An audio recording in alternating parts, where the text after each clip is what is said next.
Hello সবাইকে, কেমন আছো তোমরা? আশা করি সবাই খুব ভালো আছো।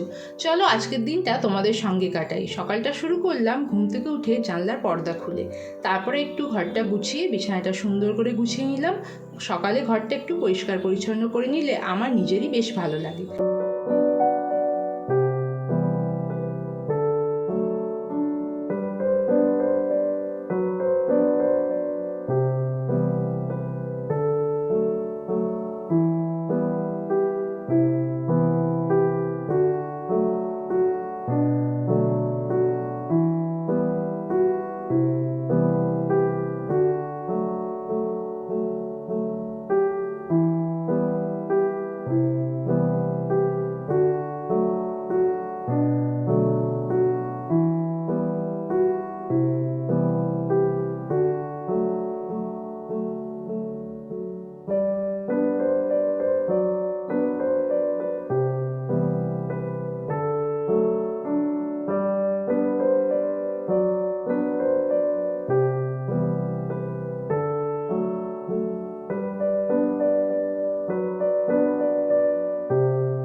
এরপর চলে এলাম রান্নাঘরে। আজকে বরের জন্য বানাবো ডিম পোচ, আর স্যান্ডউইচ ছিল ব্রেকফাস্টে ওর।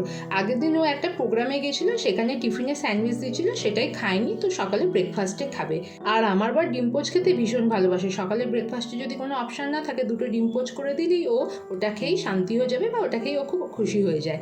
আর কিছু ওর ব্রেকফাস্টের দরকার পড়ে না। আর আমার ব্রেকফাস্টে ছিল একদম সিম্পল মুড়ির সঙ্গে পটল ভাজা। মুড়ির মধ্যে একটু পেঁয়াজ, কাঁচা লঙ্কা, সর্ষের তেল, নুন দিয়ে মেখে নিয়েছিলাম। আমার ব্রেকফাস্ট থাকে একদম সিম্পল, কারণ আমি একটুখানি ঘরের খাবার খাই আর খুব সিম্পল সাদামাটা খাই, তেল ঝাল মশলা যাতে কম থাকে। এরপর চলে এলাম দুপুরে রান্না করব। আজকে দুপুরের মেনু ছিল, মেনুতে করব মুগ মসুর মিক্স ডাল, ডিমের অমলেট কারি, আলু দিয়ে, আর গরম ভাত। তো সবার প্রথমে মুগ মসুর ডালটা একসাথে মিক্স করে ধুয়ে নিয়েছি। এবার ভাত বসিয়ে দিলাম, সঙ্গে ডালটাও বসিয়ে দিচ্ছি। তোমরা কারা কারা এরকম মুগ মসুর ডাল মিক্স করে রান্না করো? আমার তো খুব ভালো লাগে। আর ডালে ফোড়ন দিয়ে আমি শুকনো লঙ্কা, জিরে আর রসুন কুচি। এই দেখো এখন করে নিচ্ছি অমলেটের জন্য আলুগুলো কেটে, আলুগুলো ছুলে কেটে নেব। রান্না করতে করতে বরের সঙ্গে একটু গল্প করলাম। আসলে সারাদিন ব্যস্ততার মধ্যে এই ছোট ছোট সময়গুলো আমার কাছে খুব সুন্দর লাগে। রান্না হচ্ছে, তার সঙ্গে গল্প, একদম আমাদের ঘরোয়া দিনের মতো।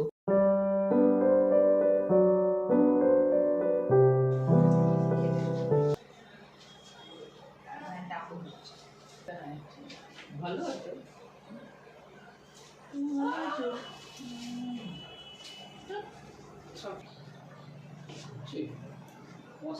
ভাত ডালটা ততক্ষণ সিদ্ধ হোক, ততক্ষণ অমলেট কারির জন্য করে নিলাম মশলা রেডি। আদা, রসুন, পেঁয়াজ, গোটা জিরে, শুকনো লঙ্কা, সঙ্গে গুঁড়ো লঙ্কা দিয়ে একসাথে একটা বেটে নেবো। এদিকে ডালটাও হয়ে গেছে দেখো।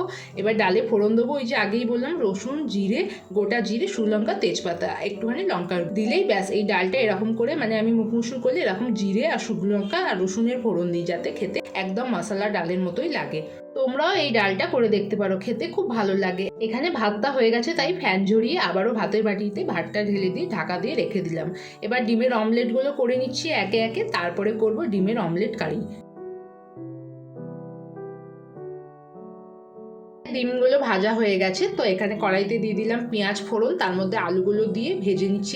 আলুগুলো ভাজা হয়ে গেলে আগে থেকে যে মশলাটা রেডি করেছিলাম সেটা দিয়ে ভালো করে কষাবো। সঙ্গে দিয়ে দিয়েছিলাম নুন, হলুদ, অল্প একটু লঙ্কার গুঁড়ো দিয়ে খুব কষিয়ে নিয়ে পরিমাণ মতো জল দিয়ে ঝোলটা ফুটিয়ে নিলে ডিমগুলো দিয়ে দেবো, তাহলেই হয়ে যাবে আমাদের ডিমের অমলেট কারি।